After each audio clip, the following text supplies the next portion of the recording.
So without any hesitation, we're going to keep moving, and I'm going to invite up to the stage for me my dear brother Simeon Bannister. If we could have Simeon join me side by side, we're going to, in the breadth, I'm sorry, in the theme of economic justice for this inclusive recovery. Now we're going to, bring it home more, so to speak, home being Rochester and Monroe County, and taking, what we discussed last week with our panel on greenlining. But now we're going to talk this morning about some options for funding economic development in our challenged neighborhoods. And my partner in good, people have partner in crime. I got partner in good, my fellow Black Agenda brother, Simeon Bannister. And Simeon is going to sort of set the stage for us before we bring up the panelists, and set the stage. And many of you, certainly, we have, I'm looking down at the number of participants, just over 200 people on, of which I know some, majority are here in Monroe County, but we have people outside of Monroe County and outside the country, actually. But Simeon is going to spend just a few minutes sort of building the case. I wouldn't even say the case, the reality of how Rochester got to be in a case of such concentrated poverty. Our poverty data, is stark, and it is cause for much alarm, and it's cause for much action. So we have been talking a lot about, what can we do, and this is where we sort of gave birth to the theme economic justice for this inclusive recovery, because we didn't get this way last week, last month, last decade, but it has been a systemic thing that's happened. And I'll yield to Simeon to lay that out. And after that, Simeon will then introduce panel A of this, and get right into the question. So good morning, Simeon. I hand it over to you, brother. Good morning, Jerome, and it's a pleasure to be with you for this second week. I won't speak for anybody else, but my wheels are certainly turning from Professor Lumumba's presentation, and I really am grateful for the contextualization, the kind of connective tissue that he drew between many of the challenges of oppressed people here and those challenges around the globe, in our struggle to ensure that we really do have equity and that we create the means for independence and liberation, so that all people, regardless of your background, have the opportunity to fulfill their human potential. We need that. It's critical. I also appreciated his breakdown of proper diagnosis. How do we solve challenges, and then what's the time frame for being able to, in light of the diagnosis and some of the potential solutions, enact those solutions. What we want to do very quickly is just give a quick overview about some of the challenges and opportunities here in Rochester, here in this community. And so we'll do that briefly. And then we want to turn to the panel and have some discussion about some of these potential issues. I'm going to just throw up a quick PowerPoint deck here. And Drummond more specifically asked me to talk a little bit about strategies for creating economic development and some funding in marginalized communities. Last week, when we were together, we talked about the concept and kind of introduced into the lexicon this idea of greenlining. And there are some that might say, well, gee, that's just something we've done here in Rochester, just in different lingo. And I don't know that that's the case. It strikes me that the idea of centering folks that have been on the economic margins, frankly, has not been the history, certainly the longtime history in our community. And we have, as a community, suffered for having so many people that are on the economic sidelines. And as we see the growing chasm of income disparity, that challenge only becomes more significant. So we really have to be thoughtful about the challenges that we're confronting. Part of the reason for that is Dr. King, in really one of the greatest piece of prose ever produced, the letter from a Birmingham jail, wrote these words: we are caught in an inescapable network of mutuality, tied in a single garment of destiny. Whatever affects one directly affects all indirectly. And that's really the spirit of many of the ideas that we've talked about, whether it's greenlining or others, is that even for folks that have seen themselves in positions that appear to be economically superior, even they suffer because of our inability to realize and mobilize the fullest of our human potential to solve our most significant challenges and to promote the best quality of life for all of us. And we can see examples of that here in Rochester. If you think about it economically, one concept is this idea, particularly given our economic system, the notion that income is a driver of demand. In a community like ours, a dollar spent is someone else's dollar earned. And so if we see significant discrepancies in where dollars are spent, that has significant implications in terms of who earns those resources, and that creates some real geographic challenges. But income is a driver of demand. And then demand is what makes markets, right? So when there is demand for goods, services, products, et cetera, the transactions that result from that demand are what constitute a marketplace. And so again, there's this inextricable connection between income, demand, and then the creation of markets in the system in which we currently live. It's also the case that income does another function, was that it pulls in innovation and it pulls in resources. And so when you see income and innovation operating in tandem, this is a book from a guy, Clayton Christensen, Ifoso Jomo, one of the co-authors, actually was in Rochester a few years back and talked about this concept of the prosperity paradox that kind of in a tone and register a little different than Professor Lumumba, but I think emerging from the same place, they argue in this text that if you look at the aid formulas that we currently have in a lot of communities, that the distribution of that aid doesn't seem to solve the underlying challenges, right? It's almost like a Band-Aid instead of setting the broken leg and allowing it to heal. And so we know that in many cases, those Band-Aids are not effective, that we have to think beyond just the aid that we can distribute and really think much more deeply about systemic change, as Jerome intimated earlier. What we see here is an income disparity problem. So if income is what draws in innovation and resources, then when you see these disparities, then that has a significant implication for what we see and the experience and the quality of life that we see in our community. And of course, many folks are familiar with these statistics that are on the call, particularly folks that are here in Rochester. You just need to get in your car and drive around, and of course you can feel it. Part of that is because our housing market is weak, and this has changed a little bit over the last couple of years. We've seen kind of a bit of a resurgence in terms of housing prices and escalating housing prices, but that's largely a function of housing stock that is more and more of which is becoming unoccupiable because of its age and the expense of restoration. And so we end up with this kind of very interesting paradox where you've got rising prices, but you also have the challenge of housing stock that whose value is continues to suffer. And we know, again, geographically where that tends to be most significant, and that's in the city of Rochester. But please, please, please keep in mind that we're all wearing this same garment of destiny, that there's an interconnection between what happens in the city and what happens in our surrounding communities. So if you have weak markets, then that means you have weak submarkets. And there's a study from the city, the Commercial Corridor study, that essentially articulates this picture of formerly of Hart's grocery store, that even when you see the kinds of investments without income in place to sustain those investments, that we end up kind of creating a bit of a black hole.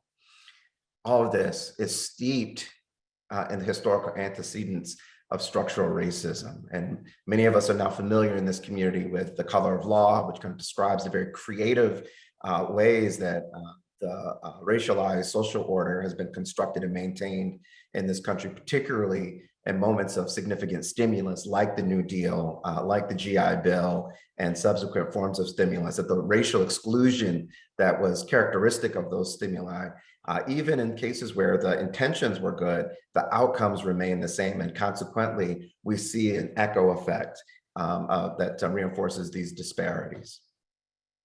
But then add to that, because of the systematized nature of these challenges, that the municipalities themselves, our municipality here in Rochester, in some sense, because of policy choices, exacerbates this challenge. And in other forums, we've talked about how municipal services, to the extent that they don't employ folks that live in the city of Rochester and spend money and keep that income in the city of Rochester, that's how you end up with this donut hole effect. And that donut hole effect is calcifying poverty, concentrating poverty, and that concentrated poverty has a lot of costs. And we see that in our education system.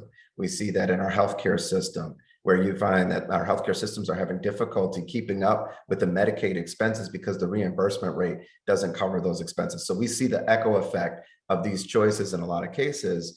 It's an economic system that fundamentally does not work for all of us. And again, it's not just about the folks that are living in poverty, who tend to be people that are Black and brown. It really is undermining our regional growth on the whole. Consider that, as another example, the police department, 94% of which live outside the city of Rochester.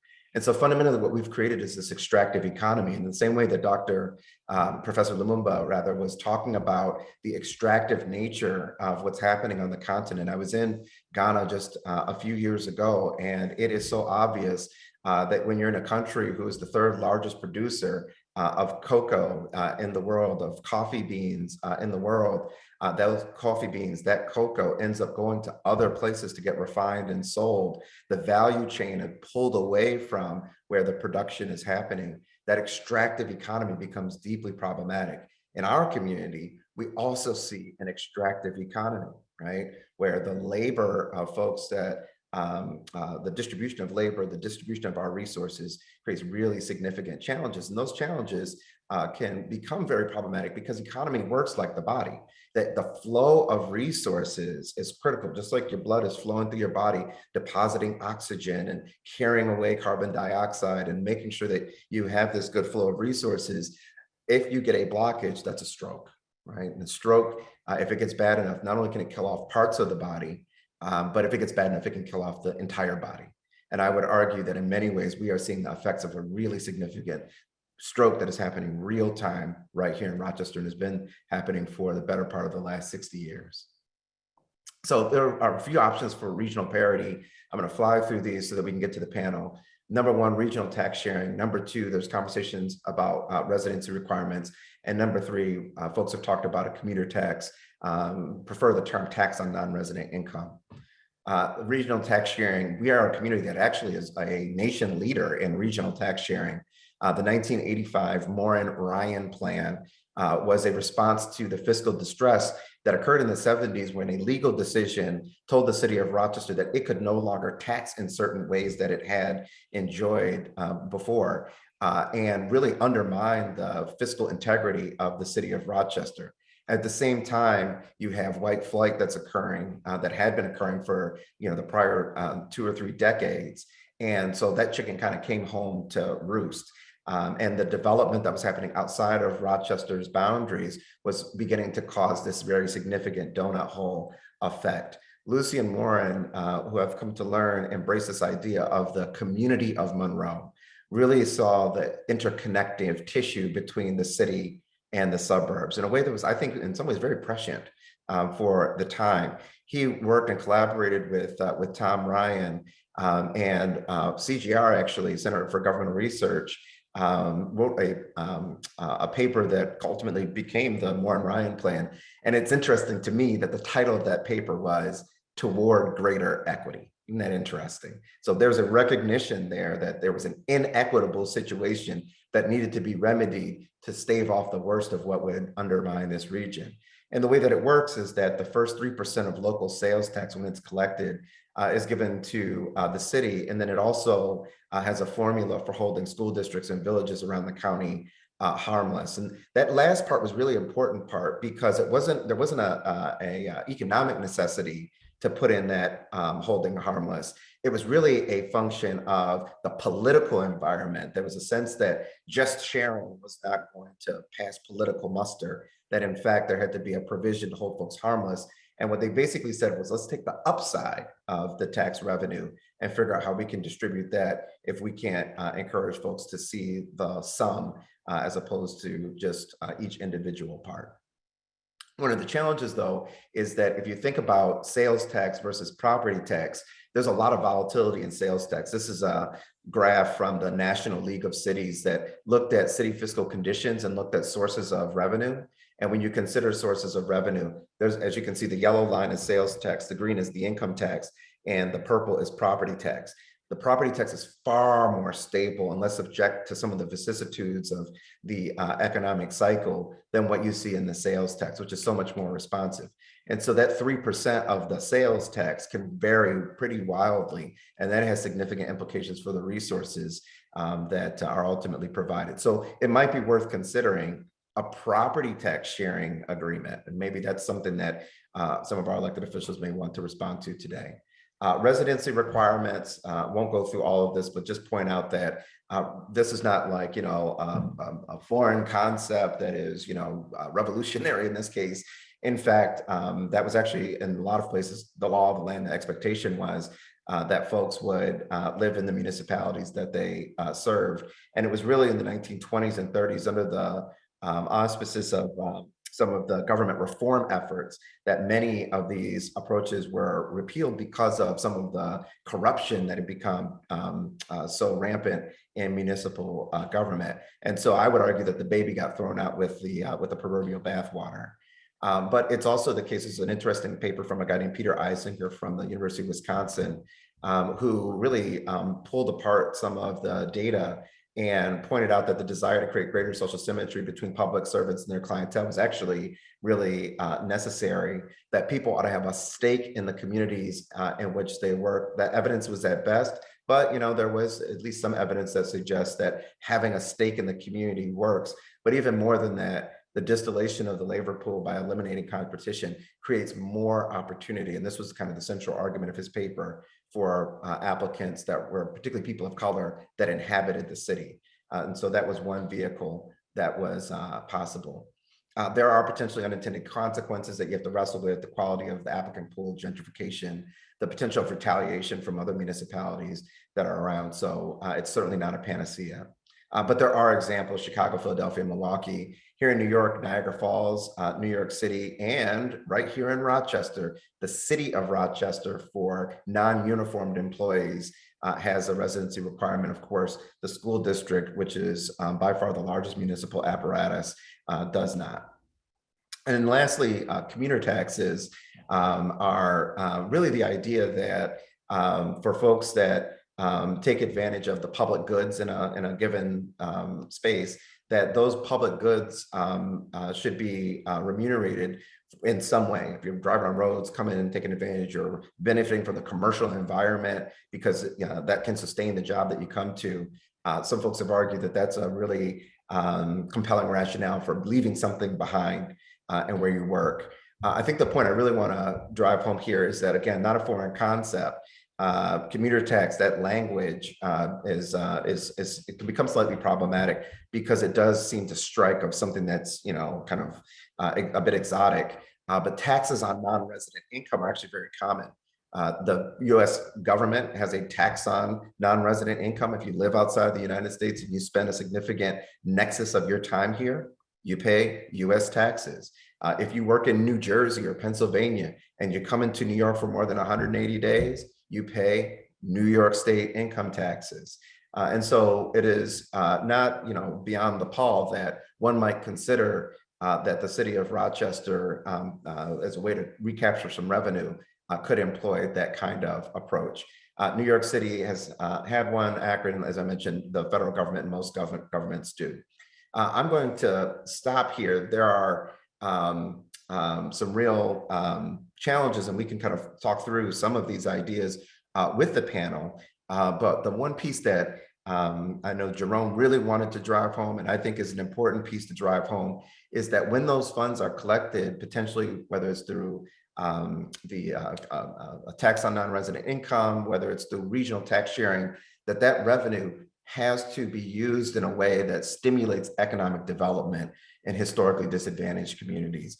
And that should happen just frankly out of fairness. We can't say that we are good, decent, and moral people and then live in a system that is manifest continuing vicissitudes of structural racism. The legacy of structural racism continues to play out, and we not do anything about it, right? Being a good, decent, and moral person and recognizing this situation requires us to act. And there's an opportunity for us to do so in this kind of way, that those revenues, those resources can be deployed in ways that are targeted to folks that have been on the economic margins. And the great irony there is that in so doing, we strengthen the entire garment of that destiny that all of us ultimately end up benefiting. So with that, I'm going to stop the share, and I'm going to invite a few folks to turn on their cameras. Legislator George Herbert, Councilmember Willie Joe Lightfoot, Councilmember Mary Lupian, Legislator Howard Mafucci, and City Council President Miguel Melendez. If you could all turn your cameras on and also turn on your microphones. In the interest of time, and I'll ask Jerome and the tech team to kind of make sure that we stay on time track here. Just give us a little note in the chat to make sure that we stay on time. I want to invite each of you to just offer a statement or two with respect to either any of these ideas or any ideas that you might be thinking about or considering related to creating more economic parity in our community. And I'll start, heavy as the head that wears the crown. So Miguel, I'll start with you. All right, thank you very much. And I'm very pleased to be here. This is a very important subject for our community. There's a lot to unpack. I certainly want to touch on a couple things. The residency requirement for me, the city of Rochester has one, but I would love to see that expanded across other government entities across the county. With respect to the commuter tax, I am very interested in continuing this discussion. I think it's an important discussion to have. We do have a lot of economic injustices that have happened in the city of Rochester as a result of either jobs or companies deciding to exit the city. And therefore, many of our constituents in the city have to take multiple buses to get to jobs that could be in their neighborhood still. And I think we also have to look at the amount of vacancies that we have in terms of some of the manufacturing buildings, some of the spaces that could be repurposed in the city of Rochester, and how the local government can work collaboratively to bring some of those resources back into those spaces and bring jobs back to neighborhoods. One of the things that I'm very passionate about is, we have, especially during the pandemic, we learned that there's, we can have jobs closer to home. There's no reason people should take 2 buses to a call center, for example, when technology can be anywhere. But with respect to the commuter tax itself, I think that our partners in government should continue to have this discussion.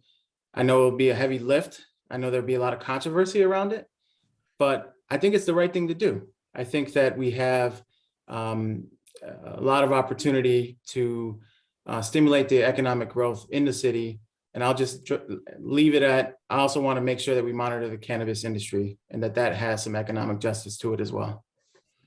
Thanks so much, Miguel. And we would certainly return back to the cannabis piece as well. Why don't we go back and forth between the city and the county on this? George Herbert, I'll turn it over to you for your comments. Thank you, Mr. Bannister. First of all, it's Hebert, not I'm Herbert. Sorry, please forgive me. That's quite all right. You just joined the majority of people who pronounce my name. Right? You know what? I usually get called Simon, so I know where you're. Understood. Well, I've long believed that the county can't succeed unless the city is successful. And at the same time, we have to be cognizant of the fact that the tax burden on all of our citizens, be they city residents, be they county residents, be they state residents, are amongst, if not the highest in the country. So what we need to do is find ways to grow economic development closer to the workforce, as Mr. Melendez just said. The simple fact of the matter is that our GRTA, whatever transit system you want to use, is not going to be as effective in a Rochester-sized metropolitan area as it is in a New York City area. So I fully agree with you that we need to find ways to grow economic development closer to home, so to speak, home of the employees. I hoped to have some of the things you were hoping to talk about in advance, and actually only saw them about an hour ago. So I think I'll limit my comments to that for now. Thank you, Mr. Hebert. I think we were all kind of in the same boat together here. Yep. And we'll do the best that we can together to try to make this all work. In the meantime, Mary Lupian, I'll turn to you for your comments. Thank you. I really enjoyed the presentation, both the keynote and Simeon, hearing your presentation. The amount of information that database information that you're able to provide is so helpful in moving this community forward. My thoughts: Rochester doesn't realize its own self-worth. The way that we kind of bribe and beg those outside of our city to spend money, time, and open businesses here, I believe that Rochester would be better served if we focus more of our energy on investing in our city and our residents, and less on luring those external to Rochester. And I believe the policies you mentioned around a tax on non-resident income and property tax sharing agreements with the county begin to allow us to generate revenue in a way that we can now focus on what do our Rochester residents need. Not that we don't do that already, but focusing more investment in our neighborhoods, in small business creation, in housing. You know, you mentioned that our housing stock is very old, and it needs a lot of work in order to in terms of energy efficiency, in terms of basic habitability in many areas, to bring it up to a livable standard. And if we rely only on the market, that's challenging, because the market right now supports, it doesn't support making the improvements that are really needed. And so in addition to those kind of money generating vehicles, and I'll just bring up public banking, you know, I'm sure we'll touch on that later, but that's another vehicle to generate money on our own. We need to be looking at policies that protect our citizens. You know, you also mentioned rising housing prices, and so tenant protections like good cause eviction protection, which will keep renters in their homes and provide for housing stability, which really provides the foundation for which to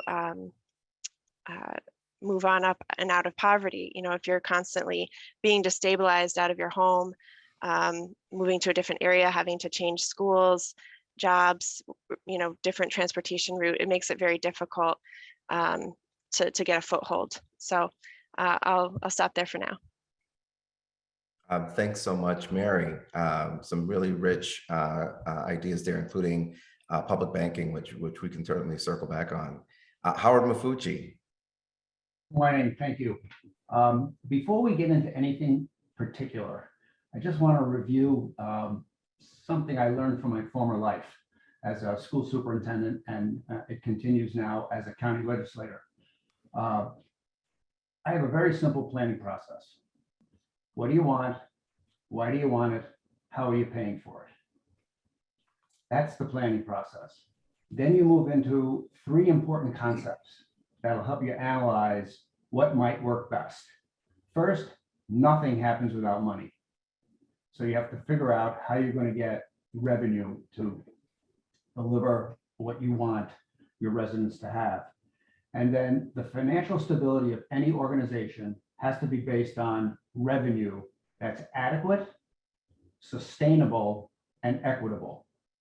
And equitable is the tricky piece because there's a lot of different opinions about what equity is.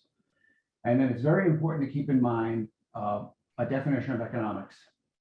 And that is, economics is the allocation of scarce resources. So you only have so much money to go around and you want to put it in the best place.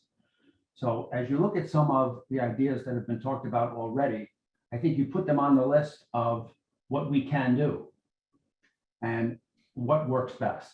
And that's what I'd like to see us do. It's a time-intensive process, but certainly worthwhile because I share a lot of what's already been said, and that is, if we really are going to improve the quality of life in this region, we have to make it a regional approach. And we have to make sure that our city is vibrant, our suburbs are vibrant, the region is vibrant. And, you know, quite honestly, there's only one way you can mitigate the tax issue, which comes up all the time, and that's to expand the base, which means have policies that allow businesses here that are already here to expand and invite new businesses to come here. And I'd love to see many of these live in the city. It would be fabulous. So, you know, I invite this conversation. I think we need to brainstorm these ideas and look at, do they really solve what we want, why we want it, and ensure that we pay for it in an equitable, sustainable, and adequate way. Thank you. Let's turn to Willie Joe Lightfoot. Willie. Hey, greetings, everyone. Blessings to each and every one of you. I pray that all of your families are well. I honor Elder Underwood. I honor Simeon Bannister and all of you who have helped to bring this panel together. And I give respects to my colleagues in your respective places.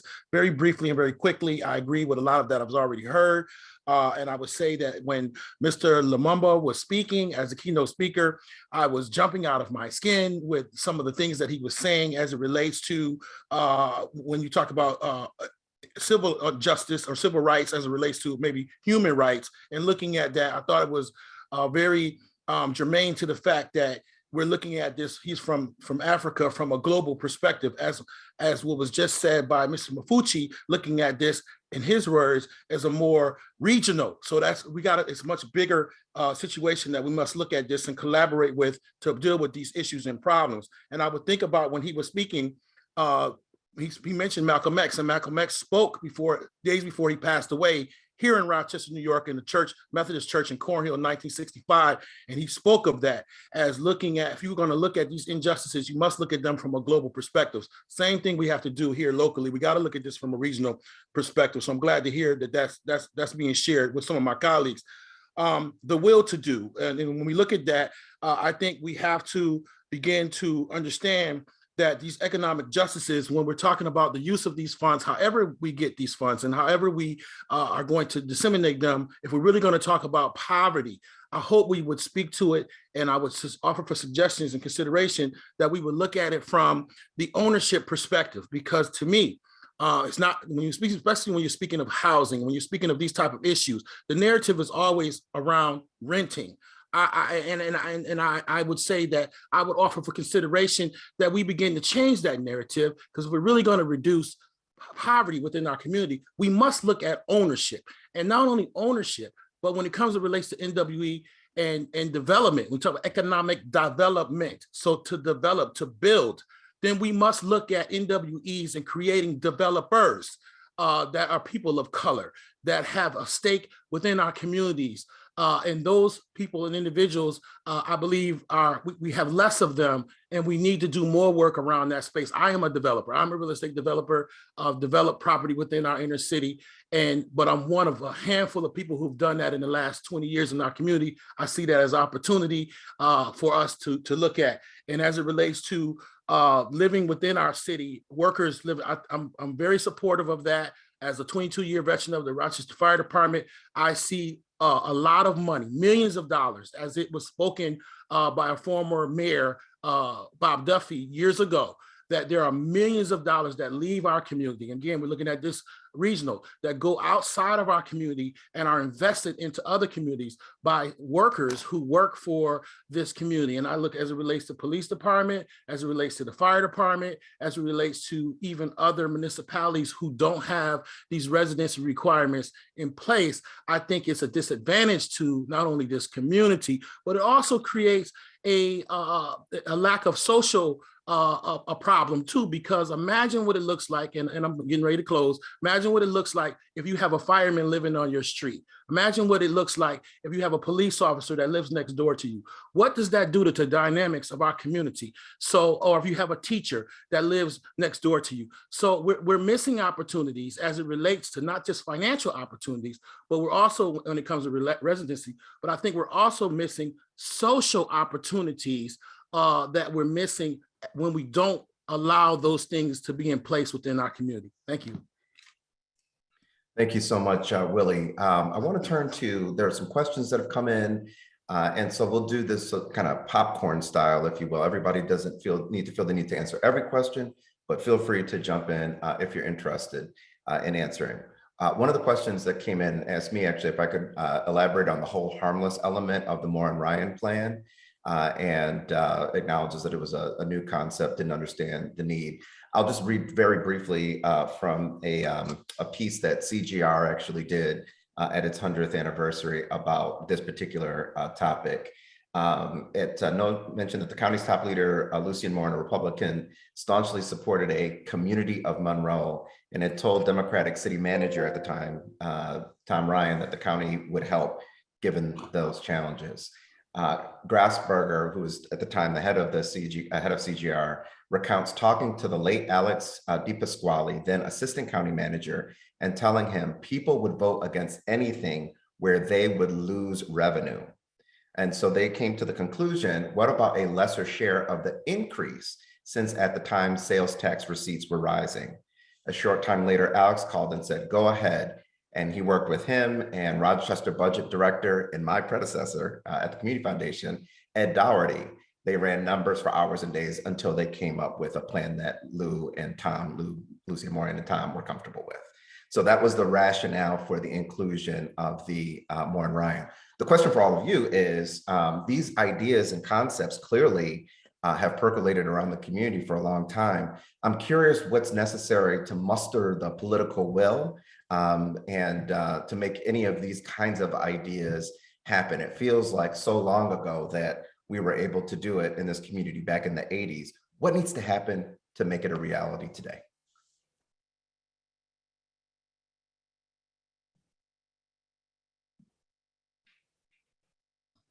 Well, I would just offer, one suggestion, and that is to provide a way for the leaders of various governments in this region to come together and look at the solutions that provide a better environment for all the governments. I know that's not as specific as you might want to hear, but because of our federal system of government, governments sometimes run in silos and they don't talk to each other. And I think we need to do a better job of that. So that would be one of my suggestions. Sorry, Miguel? Yeah, I'll pick up on that idea. I think, everyone who serves in government obviously serves a particular area of focus. And what I would suggest is, while we have this regional conversation, which is critically important, as Councilmember Lightfoot said, we also have to center the city as the center of our universe, because the reality is the county goes as far as the city goes.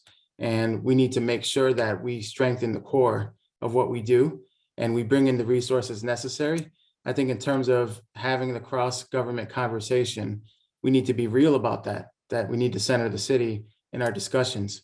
With that being said, I also feel that this is what needs to happen. We need to all get in a room like this, and we need the community to also have the questions and also have the foresight to say, we've done things like this before. How can we do it again? How can we do it better?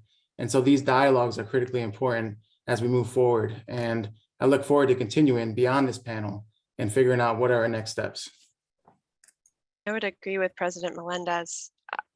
At the county level, legislators have constituencies, and they need to get reelected. And so traditionally, any talk of a regional school system, for example, has been the death knell of any reelection campaign.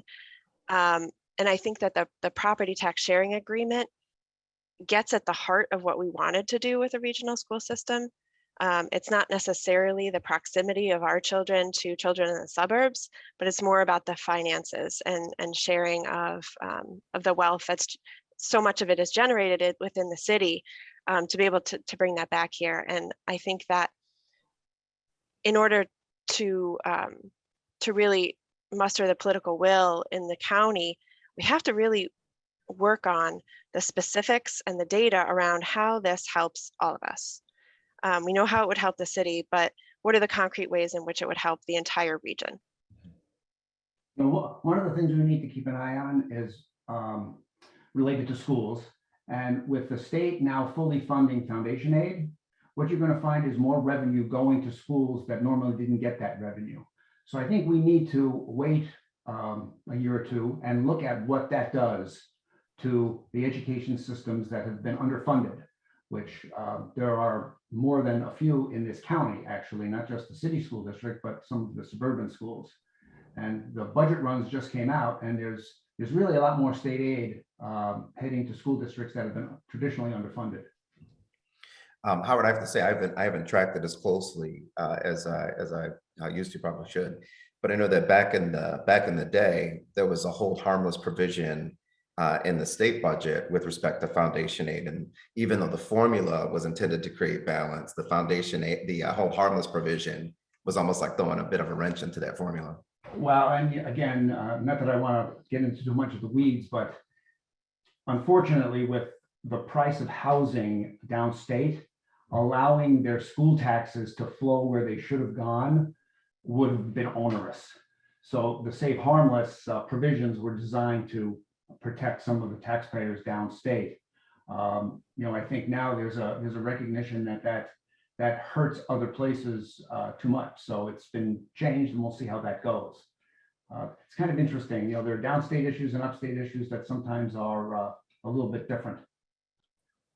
One of the questions that came in, thank you, Howard, that came in was with relation to the justice aspect of this.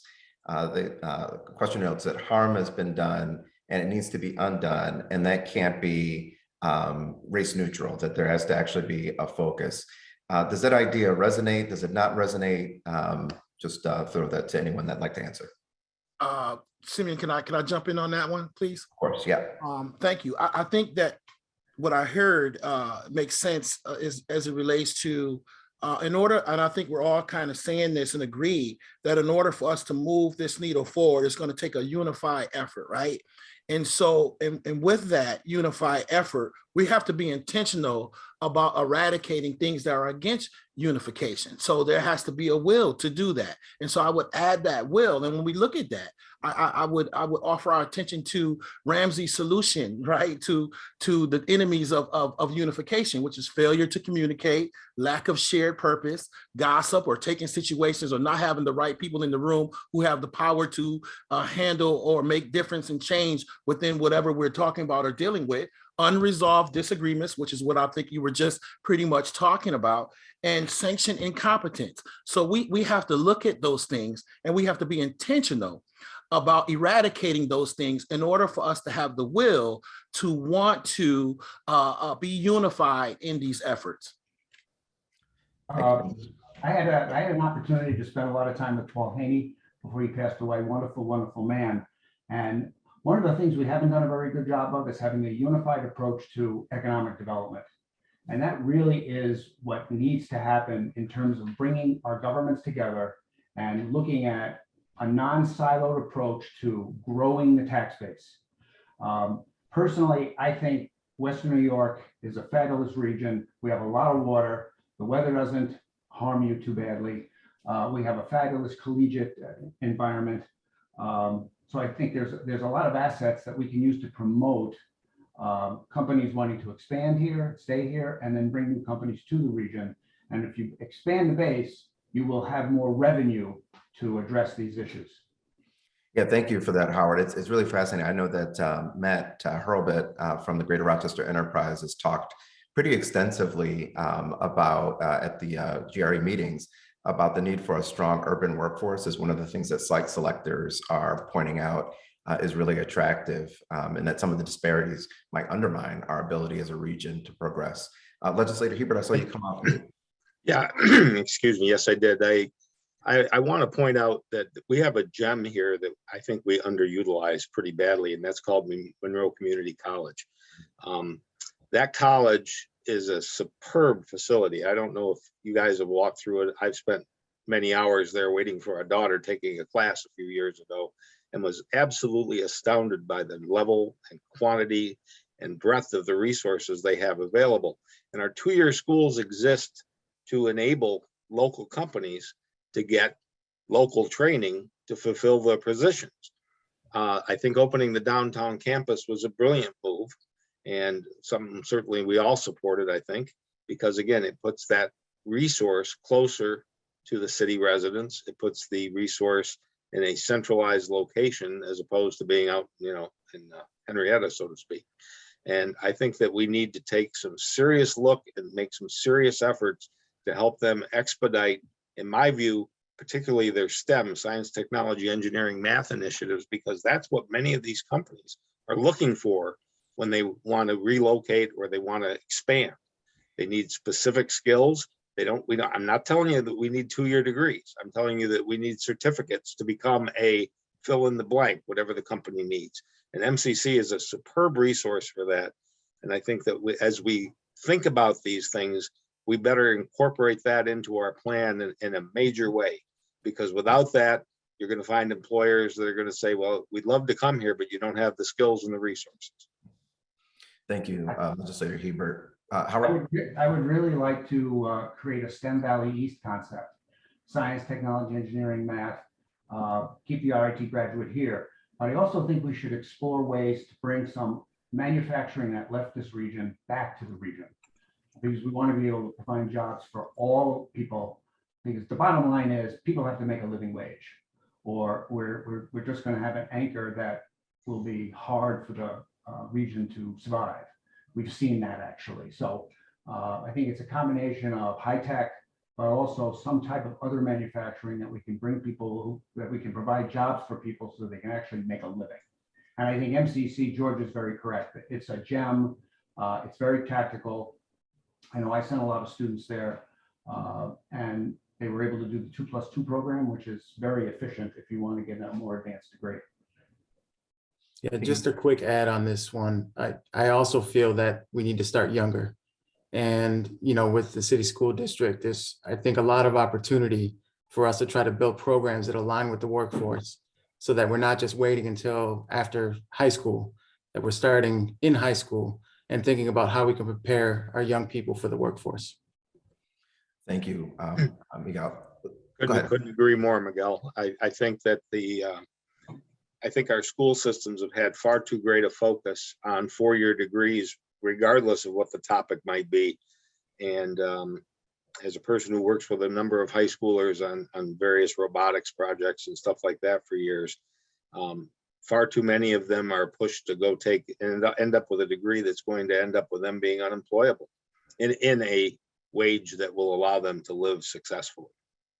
And real quickly, Simeon, just real quickly, I just want to add this as it relates to, because when we talk in that language, oftentimes we talk MCC, we talk college, we talk STEM, we talk manufacturing. Oftentimes that marginalized population that's not the language that they hear.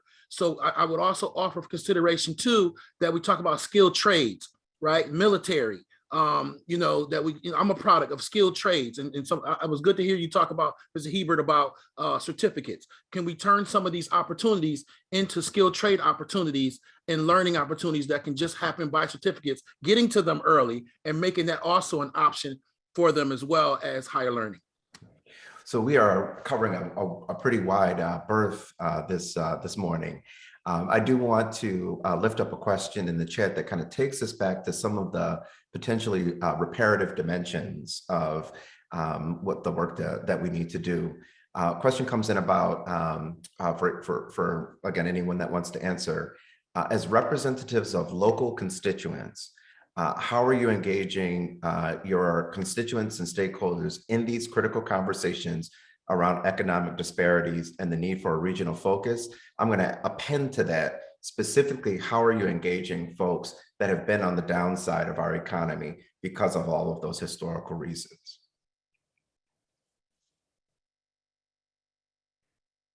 Mary Lubian, I'm throwing it at you. I think that's a great question. And just to put a pin in the last conversation, I wanted to inject the idea about worker cooperatives being an important tool that we can use to generate not only local dollars staying local, but local capacity for building businesses and organizations that benefit the workers that are working in them.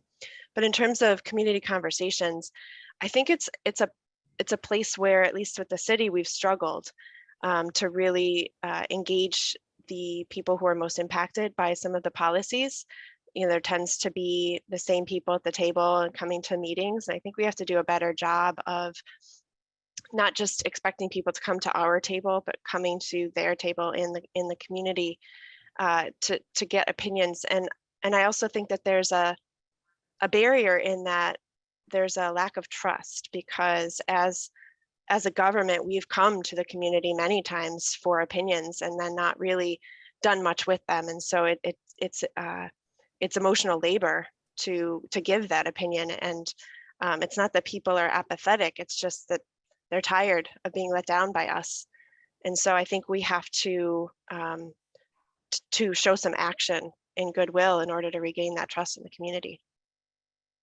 Others? No, and I don't want to throw any blame around, but one of the things that I learned when I first became a county legislator is that Monroe County wasn't just broke, it was broken.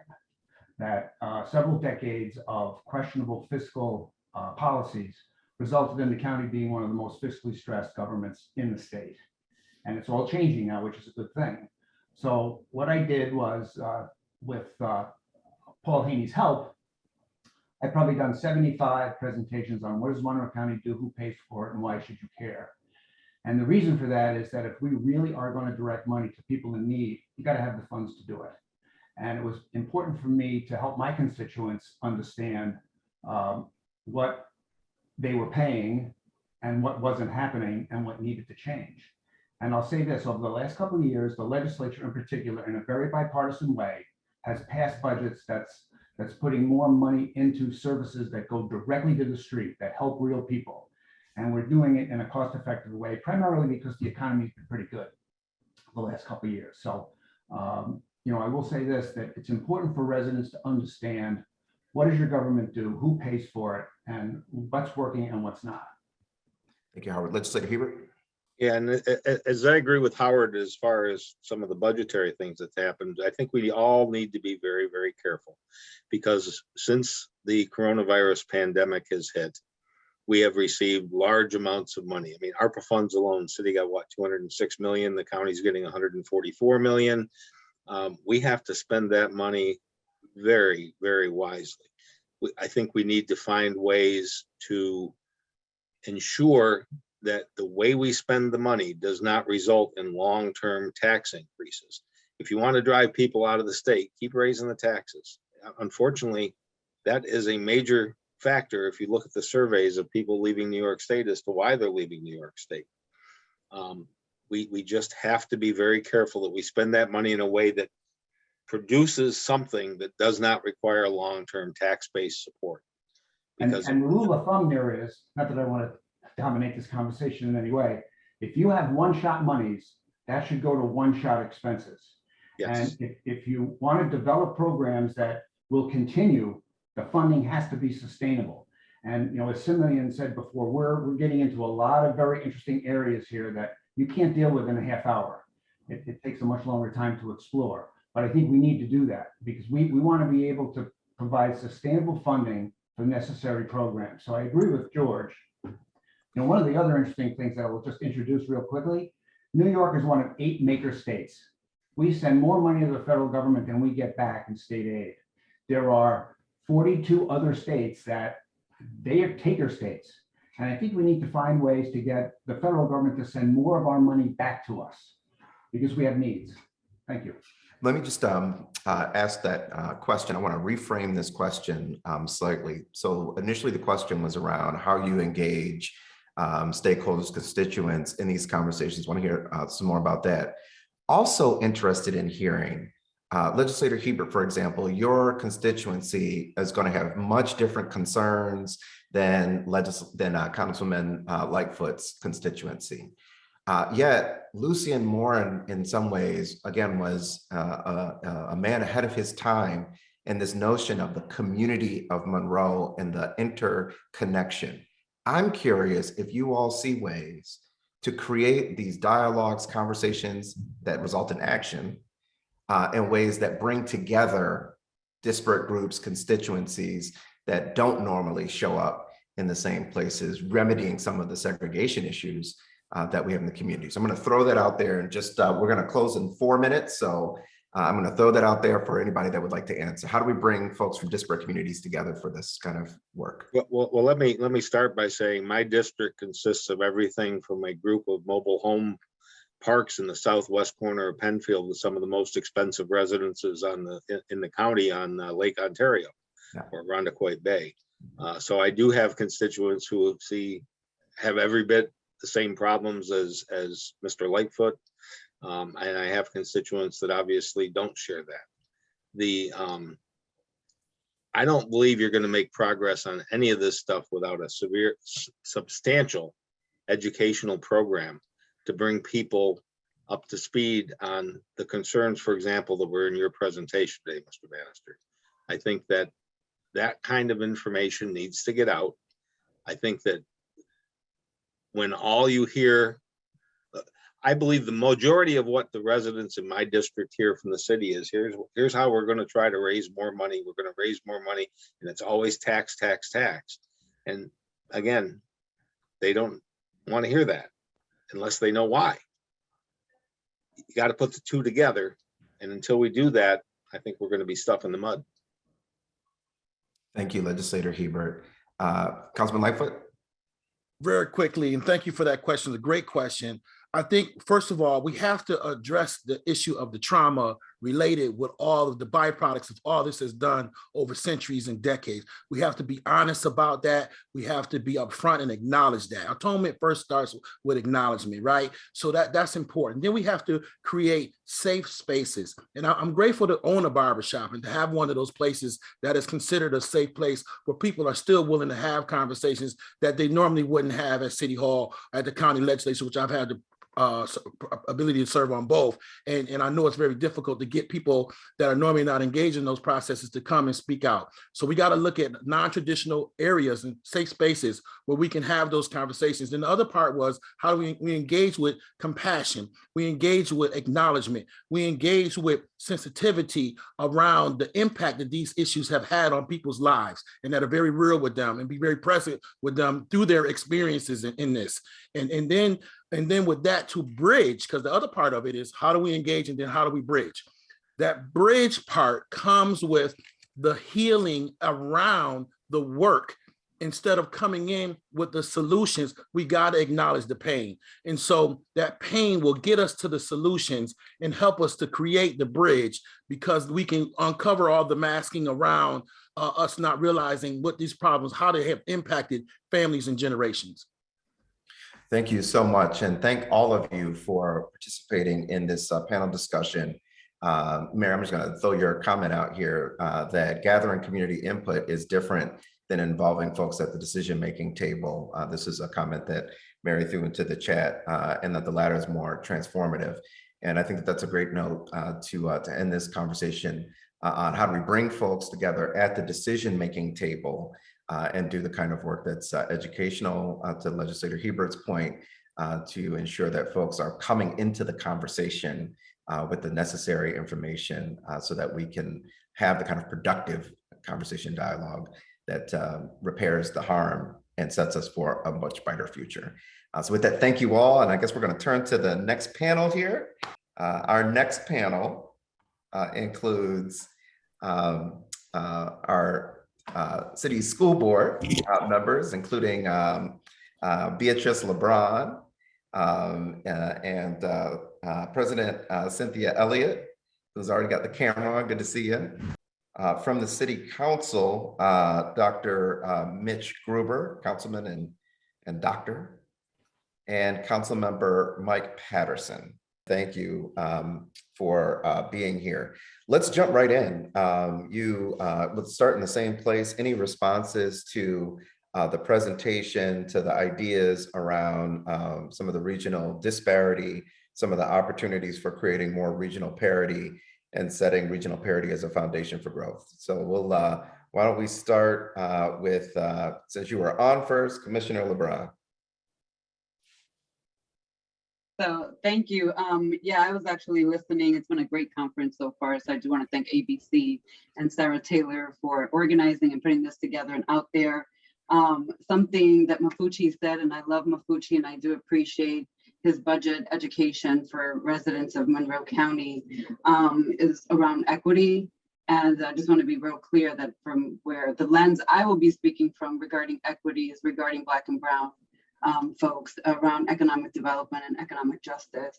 And it's interesting because I'm actually taking an economics and civil law course right now that talks about all of these views on from different economics perspectives, and none of it is discussing it from an equity lens. So the conversation is always centered around Eurocentric economic justice versus actual injustices in the Black and Brown community. So I have lots to say around it. I just wanted to center that because I know that the conversation is regional. And while Monroe County may have pockets of poverty and pockets of people of color, the concentration of poverty for Black and Brown individuals still exists in the city. And we experience that in our school district that is predominantly Black and Brown, and predominantly a large school district that serves folks who are in the struggle every day. So I just wanted to center my thoughts from this point on out and that conversation around equity. And I'll pass it over, if you don't mind, back to you, and you can pass it to who you Yeah, like. yeah, no, so we'll do the same thing. We'll jump back and forth, and I'll invite, so I want to make sure, Councilmember Patterson, that I know we can see you, but we can hear you. And if you can just give us a hello and then any response that you have. Oh, well, hello. And first, let me say, good to see you, Mitch. Welcome. Good to see my partners in government. I ain't seen y'all in a while. Congratulations on the new year. So look, I'm a short dude, so I'm always looking up. It's kind of hot where I live. And when I'm looking forward, I'm looking at the low level of the world, my folks. So look, poverty is a choice that government at the national level has made. We saw out of this last year that if the federal government chooses to, it can just cut checks to low-income families that immediately impacts in a positive way their quality of life. So there are things that we can do at the local level, and I know that we're going to get into that. But the city of Rochester, Monroe County, does not have a tax solution for solving poverty, but the federal government does. And in all of the things that we do, we need to re-engage in that advocacy, okay? They have the money because they print the money. They can just cut the checks and get those dollars out there. So if we want to really have a conversation about changing childhood poverty, we can talk about wages, but I think we really need to get back out there and say, you know, thanks for the $250, thanks for the $300. You need to start sending those checks back out to all of our low-income folks who have these kids who need those dollars. So we can start there, and I'll just stop and I'll let it go from there. All right, terrific. Thank you, Councilmember Patterson. President Cynthia Elliott, if you could jump on into the conversation here, any reflections to any of the topics in the presentation or the ideas. Thank you, Simeon. And let me first of all say good morning and thank ABC President Jerome Underwood for putting on this amazing conference. And I'll say I'll quote Martin Luther King here in his last speech, I believe, that let me just, we will get to the mountaintop. You know, there's no doubt in my mind that we won't get to the mountaintop. We look at where we've been historically for 250 years, we were in slavery and bound. 50 years, look at where we've come. So we've got a great opportunity. I think if we look at where we're going to be in the next 50 years, it's going to be different from where we are right now. But it's work, and we've got to do this work. And I think that from our perspective, Vice President LeBron and myself, you know, we have to participate in this by making sure every child that comes through that district is career and college ready. And that's what our task is to be able to do that. And I know one of the county legislatures talked about foundation aid. Well, let me just tell you where I stand on this at this point. I'm not interested in money per se. We've got to make sure that with the resources that we are provided, because I am a citizen of our community, I'm a citizen of the state, I want to make sure that we're using the money as prudently as we possibly can. We have not demonstrated at the Rochester City School District that we've been able to use the money as efficiently on children and on families that we should have. And so I'm looking at, along with Vice President LeBron, to be able to make sure that we are, every dollar that we're spending is going to be spent as it relates to children. Those are the questions that this board is going to be asking. How are these dollars expended on children? If we can educate the children in this community, that in and of itself is going to increase the economic landscape for the city of Rochester, albeit Monroe County. But we have to do our part. That's where I believe that we, as the Rochester Board of Education and the Rochester City School District, becomes an significant partner in increasing the economic landscape of the city of Rochester and of Monroe County. And oftentimes, you know, I know they say, well, you know, if the city goes, so goes the county. I'd like to sort of change that and say if the Rochester City School District goes, so goes the city of Rochester. I mean, and Monroe County. We've got to have an educated workforce in order to be able to participate in the emerging economies that are going to be presented. And so I'll just stop there and say that's what my fight is going to be about, because I am a citizen of the city of Rochester. I want to help city council and the mayor by doing our part in the Rochester City School District of ensuring that we've got a trained, educated workforce. Thank you. Thank you so much, President Elliott. We have a doctor in the house. It's Mitch Gruber. And Mitch, if you want to just offer any reflections and your perspective. I would. Thank you, Simeon. But you forgot the most important part of my title, which is a former ABC staff member and current ABC board member. Fair enough. So I do want to say thank you to Jerome and of course Sarah. No conference run by Sarah ever does anything but thrive. So thank you for that. And hi to Simeon and Mike. And I do want to say congratulations to President Elliott and Vice President LeBron. Nice to see you all. So I want to respond to your presentation, Simeon, with just three points, because I know we're short on time, so I'll try to be brief. Not one of my strengths. First, when it comes to the Moore and Ryan agreement, I think one of the interesting things about it is that it really was about tax sharing in order to fill a gap. But getting revenue is not really what matters to people. It's about how it's spent. And so the money that came in from Moore and Ryan, and it still comes in from Moore and Ryan, is and was a very important precedent. But I think what's problematic with it, or not what's incomplete about it, is that it doesn't have targeted spending. And that is exactly, I mean, this is an interesting moment to have this conversation, right? We are sitting on ARPA dollars, city, county, school district, unprecedented amount of pretty much unrestricted dollars that we need to spend with some level of strategy and some level of coordination. Because it doesn't matter if you have the money if you're not spending it wisely. Anyone can tell you that. So that's one. Moore and Ryan is a foundation, but we have to be targeted in the way we spend the money. Two, I just want to make a quick comment about the donut hole that you talked about. And bottom line, I think I can, maybe Mike disagrees, but I think I can speak for Mike on this. I would love to see police and fire live in our city. No ifs, ands, or buts. And I'd love to see teachers live in our city. But the bottom line for us as a city government is that we cannot mandate police and fire. That has to come from the state level. So I would plead with anyone from state government listening and anyone who talks to your state legislatures, let's figure out how to move that forward, because police and fire living in our city would be a net positive for a variety of reasons.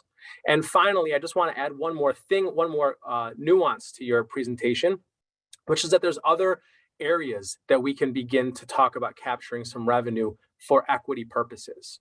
When the pandemic hit, the University of Rochester, who is the biggest employer in our community, decided not to spend out of their endowment, and they were honest about why, but they decided not to spend out of their endowment, which was billions of dollars, which is billions of dollars, more than city and county combined.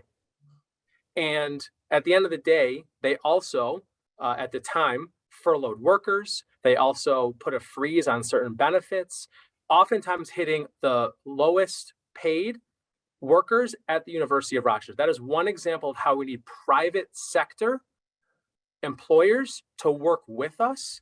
And there's precedent in other cities and big research universities and hospitals finding ways to do some cost sharing as well, just like we talked about with city and county. So I'll leave my remarks at that. Thank you, Simeon. Thank you, Mitch. Thank you for mentioning the exclusion or exemption, I should say, of police and fire and uniform services that's embedded in Section 3 of the Public Officers Law at the state level, that does require then state level action for the uniform services. But as you also point out, that's not true in some of the other arenas, including for teachers. So I just want to hang a hat there. I also think it's important to point out one of the interesting, there's a piece that just came out from the Brookings Institute called the Economic Gains from Equity. And one of the things that they point out in that paper is that even if you control for differences in educational attainment, there are still patterns of bias that continue to show up in hiring and firing, obviously, as well. And so I just want to kind of open the floor for anybody that would like to comment. This idea that education is a part of the equation, but not the entirety of the equation in terms of creating economic growth with people that have been historically marginalized. And then also, of course, I want to turn to our school board members and our council members as well about the idea with respect to residency requirements for teachers. Yeah, let me interject here because I also chair the HR committee. And one of the things that now, well, let me just go back a minute. I've been actually promoting a residency requirement for going back at least 2010, 2012. What we got out of that, because didn't have the votes then, what we got out of that is a benefit and incentive and housing incentive, so that if you move to the city, the district gave you some additional funding. I think it was about $3,000 or so in order to remain in, to come into the city. Well, I want to revisit that. Because to everyone's point, I think that it is important that teachers and administrators who work in our district, that residents in our community are able to see them. It's like, I go into Wegmans now, or I'll go into the Tops on Clinton Avenue. They can talk to me. And so I think that that's important, that there is that sense of community with the teachers and administrators who are having so much of the lives of their children in their space and how they're teaching them. And I came from the segregated South where, the elementary school that I went to, the teachers and families, they lived in our community. So my grandparents were able to talk with the teachers right in the community. And so I'm going to be presented it as a narrative. We meet, I think, in April about the residency requirement, and begin the conversation around that, because I think that there are other members of the board who would support a residency requirement. And we know that it may not pass in the sense of, we may have unions or someone who may, present a lawsuit against us, but we have to have that conversation so that it is in the atmosphere. And when people apply to the Rochester City School District, that they have to consider that they may have to live in the city of Rochester. Thank you. Anybody else care to comment on these issues, hiring bias, generally speaking, and specifically some of the residency? Okay. Oh, no, go ahead, Mike. Mike, if you want to go ahead. No, all I was going to say is, yeah, I'm absolutely in favor of a residency requirement. I imagine most City of Rochester residents are in favor of a residency requirement for police, fire, all municipal workers, and school teachers. Our problem is, quite frankly, their unions and their membership are not in favor of that requirement. And so we are precluded from having a residency requirement for our municipal employees. We would need to change at the state level, as my colleague, Dr. Gruber stated. And, but let us be honest, that is a political fight of some substantial effort, time, and energy. So we want it, but do we have the horsepower to wage that fight and win? And let us be clear about who we would be fighting against. We would literally be fighting against our employees to do that. So I'll just state the obvious and the challenge for anybody who isn't aware of the obvious challenge. That's an important admonition. Thank you, Michael. I just want to add, so a couple of things. For me, I personally would struggle with the idea of like forcing where folks live for a job. That's just me. I also, I'm a staunch public school advocate. My kids and my grandchildren will go to public schools. I would never tell a parent where to put their child in. That's a personal choice. And so if it's not a public education system, that's why you won't hear me ever calling out parents, because I believe in choice and as much as possible for humans. So, but however, let me just uplift that does not mean that we cannot do what New York City did with the commuter tax. There's legitimately no reason why the city, regardless of where state legislators may be, cannot, in collaboration with the city school district and the county, identify which employees. But I would like to take it a step further, because employees are also lower hanging fruit, if you will, when we're talking about getting economic growth, if you will. We also spent millions, and in the case of the Rochester City School District, almost $1 billion with the modernization projects that we have, who has its own board, and the contractors that we use, the way that we do contracts and who comes into our districts and our cities to do consultation, to do construction. Often these folks are not from our community, don't live here, and don't resemble the folks that they're doing the build for or the work for. So I do think there are multiple ways that we can generate actual revenue that can be split between all three, regarding our employees, our contracts, our consultants, everybody. And I would be remiss to say that we are in a position, where President Elliott mentioned wanting to bring that. We'll have that conversation, because I'm always going to support that we have conversations on record and hear from multiple perspectives. But that would include our superintendent. Our current superintendent doesn't live in the city, and we have to acknowledge that the board allowed that to occur. And I would say that all highest employees and highest, live within the region. We require Adam Bello to live in Monroe County because he's the county executive. We require the mayor to live within the city of Rochester. We require all city elected officials to live in the city of Rochester. And I know that that's not an elected position, but it's just an equally viewed high up position in this community. So we should require those things. But I do think that there are ways that we can explore having a commuter tax. And I think it's feasible and doable. And in New York City, they also do it to contracts too. So if you're a corporation or a business doing business with an outside entity, you're taxed for that as well. And there are tax brackets for it so that it is equitable, or at least we can make it more equitable so that if we have a Bente or a RAT member that does not live in the city of Rochester, we know that there are lowest paid employees, that their tax bracket, right, is actually more aligned to someone who's making $100,000, that they're not being taxed at the same rate. So that's all I want to say to that. And Simeon, let Simeon- me add one very brief point to this.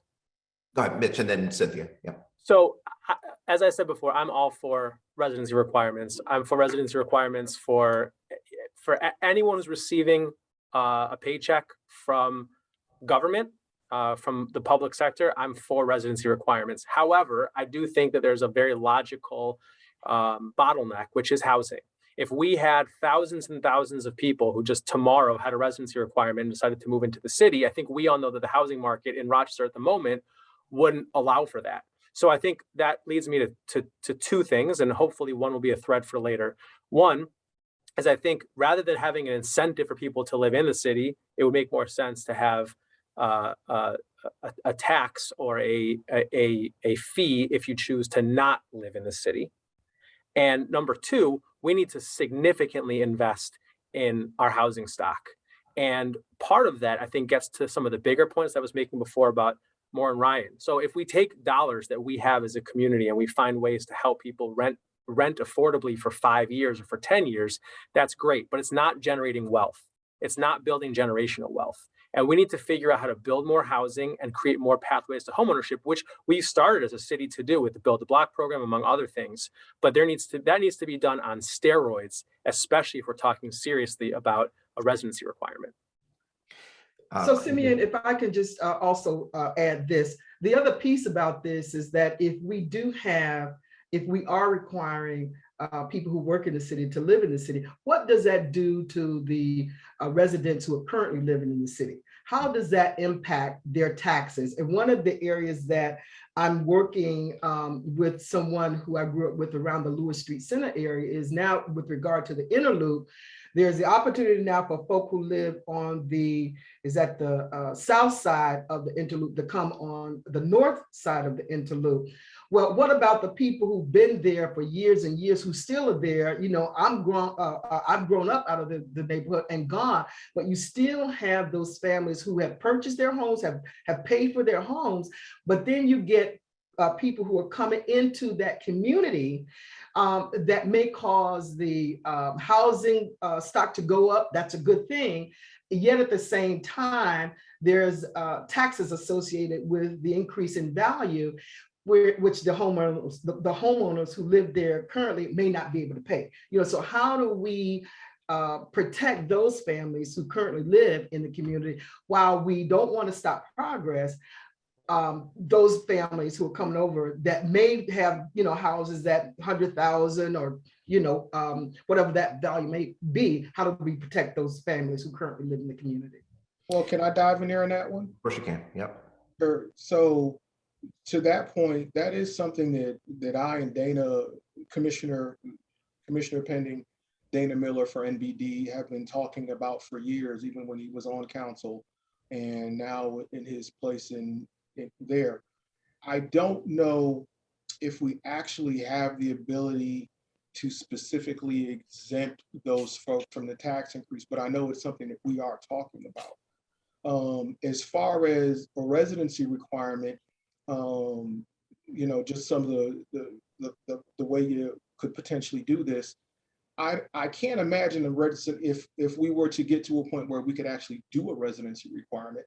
I can't imagine us doing a residency requirement where we would require all municipal workers in the city of Rochester to move within the city of Rochester within a year or 2 years. I think what would probably happen would be something along the lines of the current employees would be grandfathered in their current place. New employees coming in would be required to meet the requirement.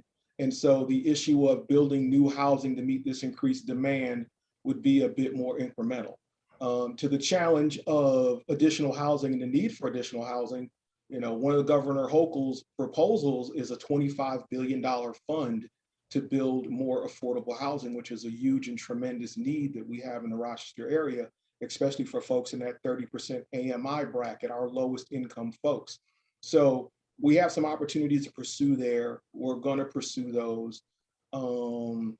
But and to one of the folks in the chat, they were kind of talking about, fixing abandoned housing. Yeah, we're definitely looking at that. We're definitely working on that. To Dr. Gruber, Councilmember Gruber's point about just kind of getting out. I apologize, I forgot it just that quick. I'm gonna leave Mitch alone.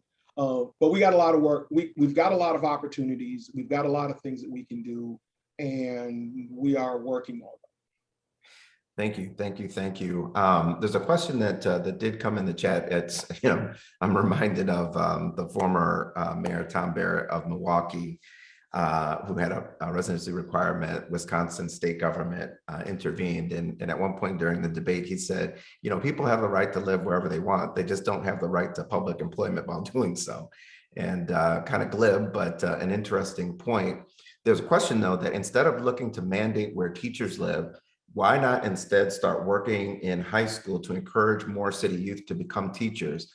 That would have multiple benefits. I will just kind of point out that I do know that there are actually several programs that currently exist at East High School, some other places that are focused on developing the next generation of teachers. But I will throw that to the panel. So yeah, we are, when I go around, when I'm speaking in schools and when I'm speaking in formal settings, one of the things I either start with or end with is that, consider teaching as a career. We tend to want to, our students to be in STEM, but also, teaching is a viable career choice for our community. And so that's one of the things I'm going around and doing. And as an example, when I spoke at School Without Walls, and I shared that in the graduation speech, a few years later, a parent came up to me and said that her daughter, and what I also do is tell them, we need you all to remain in the city of Rochester, because as you all know, the city of Rochester has a brain drain. Young people doesn't want to live here. But what I've been trying to do is encourage them to stay in Rochester. And we did have an example of a student who graduated from college and came back to the city of Rochester to teach. So we have to get that message out there that we want our young people to remain in our community. And yet at the same time, we have to make sure we're providing them with, the kind of, fun, exciting activities that they want to do in the evening. They want to have a nightlife, so they go to New York or Chicago or DC for that nightlife. And, we're left with the brain drain. So it really is upon all of us to begin to talk about Rochester as a viable place for our young people to be. Please can go I ahead. can I say one thing? I just want to say those two things they're just not mutually exclusive. I think we absolutely need to train more young teachers, more young folks to become teachers and stay in this community. But you've quantified this before, Simeon, so I don't know the exact number. You could probably help. But we're talking, just for frame of reference for folks, we're talking about hundreds of millions of dollars that go from city payroll and city school district payroll to people who then buy homes in Webster and Penfield and Brighton and Irondequoit. That if you feel like that, if people feel like that's okay, fine. But personally, as someone who watches and looks at our budgeted deficit every single year as a city at 30, 40, $50 million, and looking at the housing stock that we have and the fact that there are so many issues that could be fixed with more revenue, I don't find that acceptable. We're not talking about small amounts of money. We're talking about hundreds of millions of dollars. We are talking about somewhere in the neighborhood of about $487 million, which is a tremendous amount. And I think one of the real challenges is, and this is kind of the point of the presentation, is that that income then represents someone else's potential earnings. So stores that gets goods, where goods get purchased, where roofs get fixed and driveways get paved, where we really do benefit as a broader community for kind of that regional economic sharing. We talked about a few ideas, but Mitch, you did introduce into the conversation another idea, and I want to give you 30 seconds to just talk a little bit about kind of exempt property. And you talked about the University of Rochester. It is true that in the case of the Moore and Ryan plan, one of the kind of precursors that caused the challenges that the city dealt with was that there's a lot of exempt property in the city of Rochester. And so at any rate, the CGR report kind of lifted that up back in those days. And that hasn't changed. Mitch, 30 seconds on University of Rochester or exempt property generally. Sure, but I'm going to take it over to Philadelphia where something has actually happened. So the biggest property holder in Philadelphia is the University of Pennsylvania. The University of Pennsylvania has all tax exempt property, so they were not contributing to the tax rolls in the city of Philadelphia. About 2 years ago, at the start of the pandemic, Penn and the city of Philadelphia made an agreement for $100 million to go for over 10 years, so $10 million a year, to go from Penn to the city of Philadelphia, specifically for asbestos remediation in the Philadelphia City School District. Fortunately, because of things like what Vice President LeBron said, we've had a lot of money already put into facilities modernization in Rochester. We may not have the same specific need for that project, but I can assure you there are hundreds of millions of dollars worth of projects that need to be done that I would love to see our institutions of higher education come to the table and want to support. And that's something that I'm certainly dedicated to working on over the next 4 years. Thank you, Mitch. And that represents another potential source of the kinds of dollars that can create some economic leveling. One of the questions, perhaps I guess we're up to 4 sources now, 5th source, and many of you have been good enough to join the North Star Coalition with a focus on equitable and inclusive recovery. Question in the chat, wonder if there's enough time, if hopefully the proverbial die is not cast, but wondering if there's enough time to use the ARPA money to leverage other dollars for building housing rehabs, housing for the city, or to use any of those dollars to make purchasing a home more affordable. Is a question in the chat. We are. That's the answer. We're doing that. We got a buy the block program. We're building 100 owner occupant housing that's to purchase, not to rent. We've put dollars into our roofing program with a focus on senior citizens so they can age in place. We're doing a lot of that stuff. If I can just kind of, I hate to do this, but so fundamentally, this is a conversation about revenue, right? In some ways, yeah. Okay, so let's talk about revenue. I took a look at Utica's. Utica is a wonderful city that's now larger than us, whatever. Yeah, I feel some kind of way about that. But with that being said, I think Utica's big advantage is that they're 20 miles from New York City. Oh, yeah, Yonkers. Yep, sorry, Yonkers. Yeah, not Utica's not bigger than us, Mike. Come on. You're right, Yonkers. Right. So they're 20 miles from New York City. Yeah, Utica sure ain't 20 miles from New York City. They're 20 miles from New York City. They have an income tax for residents and they have a tax for non-residents. For me, my concern and my challenge with that is it sounds good and it sounds easy, but we live in an age where I think in Rochester, that's an easy tax to avoid. So my concern is the people you end up taxing with that tax, if it's not directed. So the question is, do you want to direct it just at municipal workers or do you want to make it inclusive of everybody? If you're just looking at municipal workers, hey, let's have a conversation. More importantly, let's get the approval from Albany. More importantly, let's have the court fight. Preferably, if we have the approval from Albany, we have the legislative approval, we shouldn't have the court fight. So with that being said, that's that challenge. If you're looking at something more broad-based, then who are you taxing? You're taxing the folks who are required to come to a physical location to work. In an age where we have a significant number of people who literally roll from one side of the bed to the other side of the bed to go to work, that's an easy tax to avoid. The other challenge is if I'm a business located in Rochester and I'm looking to recruit employees, if I've got a choice between, so we'll just say you're some manner of healthcare worker and you have a choice of working at Strong, at the U of R Medical Center, or you have a choice of working at Park Ridge. Well, if I don't live in the city and I have to go to the University of Rochester to work, U of R, URMC, then I pay a tax. But if I decide instead of working there, I work at Park Ridge, I don't have to pay a tax. So there's that challenge there. So as you're looking through those pieces, I'd say we just have to think about that. But let me get back to another pot of money that is going to be new money that we're going to be talking about, which is going to be cannabis revenue. So I'm bringing up cannabis revenue for a reason. City gets 3%. The city will get 3% of the revenue generated in sales from dispensaries and consumption levels. The county will get 1%.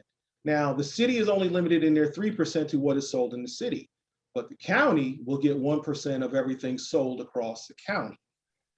In our conversations with folks as a member of the Ruby Committee, what other municipalities told us was that, hey, it's easier to plan on how you want to use that new money than it is to try and figure out what you're going to do with the old money. So I would encourage my partners in government on the county level to start thinking about how can we do some revenue sharing specifically targeted at low-income residents of Monroe County. And I say low-income residents of Monroe County instead of just City of Rochester residents, because we have a significant number of residents in the City of Rochester who are low income. And I wouldn't want to, if you're low income and you live in Irondequoit, it ain't no easier to live out there and be broke than it is to live in the city. So I want everybody to get some, but I think we need to have that conversation about how we use that revenue and how we target those dollars to support the folks most in need of the support. So as we start to move towards this panel's conclusion, I want to ask each of you to respond to this question. We've started even this morning making some headway in terms of thinking about some of these ideas, thinking about where there might be some challenges. Can each of you speak to your understanding of the right forum to have this kind of conversation, this kind of dialogue?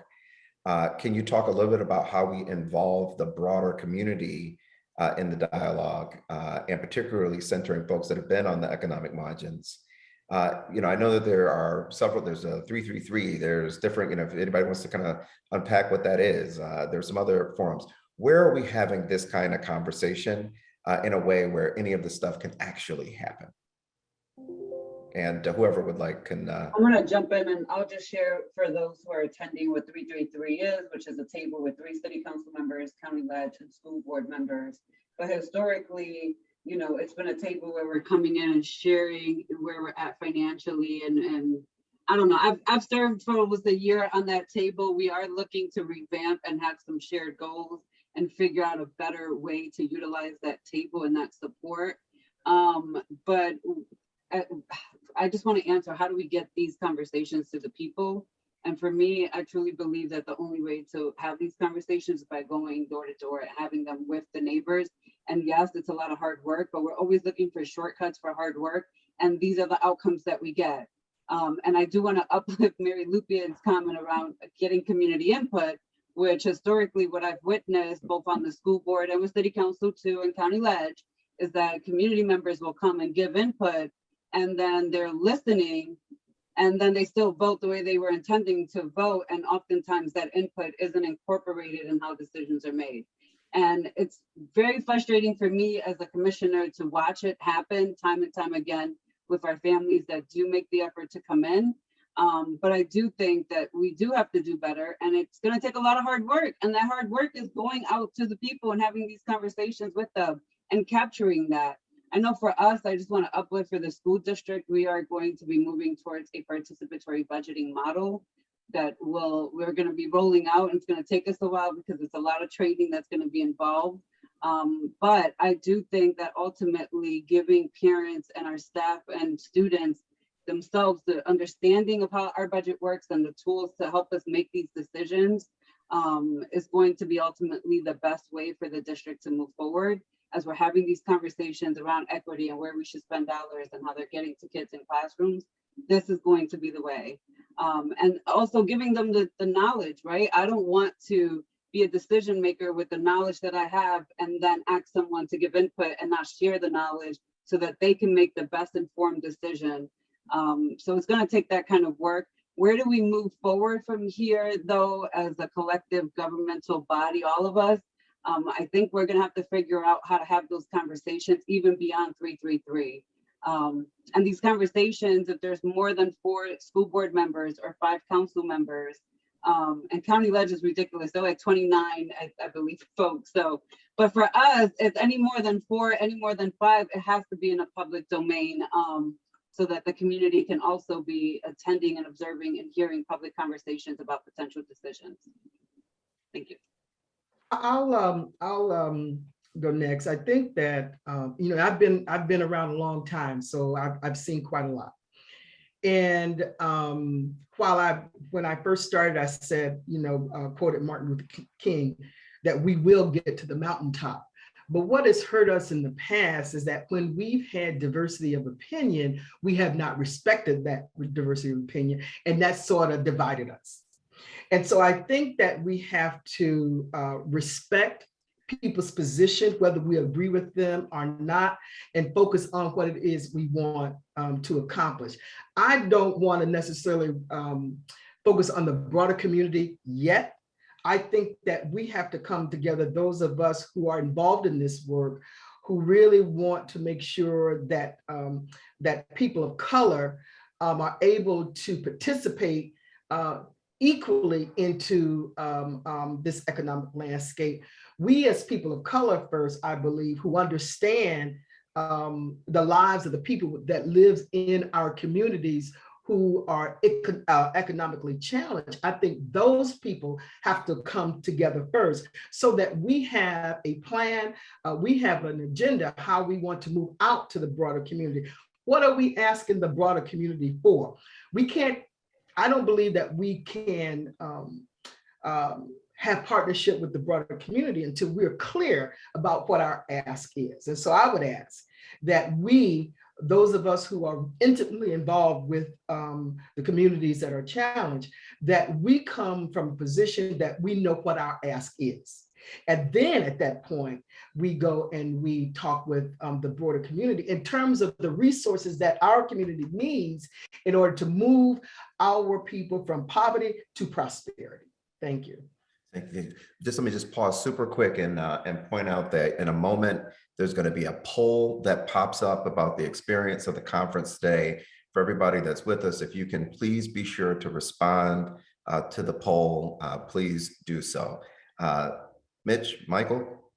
Sure, I'll say this in terms of I'll answer the question separately. In terms of the kind of structure for how we move forward, think about something like Moore and Ryan. I mean, how many people on this call even know about Moore and Ryan? And that's not an insult. It happened 35 years ago, and it's just been kind of embedded into the way that our governments work. How many people know that our libraries, our emergency communications are all joint between city and county? And that's just been embedded into our work. We need to create more offices and more structures where this is not just something that we have a problem to solve right now, let's jump at it. I'd like to see us have, my colleague, Councilmember Patterson, talked about cannabis. We should have a single office of cannabis management that is intermunicipal, city and county, that ultimately allows people to figure out how to enter the industry and perhaps more importantly, how we can utilize those revenues accordingly. We need to create structure so this is not just piecemeal and playing whack-a-mole. And as for how we engage the community, look, I agree with what everybody has said, but I also just say one other thing. When the community is interested in the subject, the community shows up. And so these conversations can't be about they shouldn't be about the technicalities of how we do tax sharing. It should be about how do we spend money that's actually going to impact people's lives. And if we do that and give people the opportunity to show up, they're going to show up. Then we have to listen. And I know that's something that we as a city are committed to. Thank you, Mitch. And Mike, if you could close us out here. Any thoughts about where this actually happens, where these decisions and these conversations occur that allow them to turn into real action? Well, I have to agree with Vice President LeBron. you got to go out and meet the folks where they're at, because quite honestly, as elected officials, as much as I don't think we're subject matter experts. We are not subject matter experts on struggle. We might have struggled, but we're not subject matter experts on it. The people who are struggling, oh, they get it, they know it, and there are aspects of it that they need to educate us on. In the work that we're doing around cannabis, I have been running around talking to anybody who will talk to me in the legacy market around what are the rules and regulations that they want to advocate for so that they can transfer this industry from being the underground economy to being above ground. And I found that because this wasn't a product that I really had any familiarity with, I wasn't a credible messenger. So I had to go out and find those credible messengers, and then they would convene a group of folks, and then we would have a conversation, and I could push them towards advocacy. And that's something that we're doing on a regular basis. There's a legacy cannabis market meeting every week where they talk about regulations, what they want for that industry. Why is that important? It's important because even though we like to believe in government that we can get to the answers, quite honestly and quite frankly, because we aren't subject matter experts, if we are not talking to subject matter experts, we will not get it right. So we have to talk to our communities. We have to go, as Beatrice, as Vice President LeBron said, we got to go hit doors. We got to talk to folks. You have to be open to having conversations with whoever wants to have a conversation.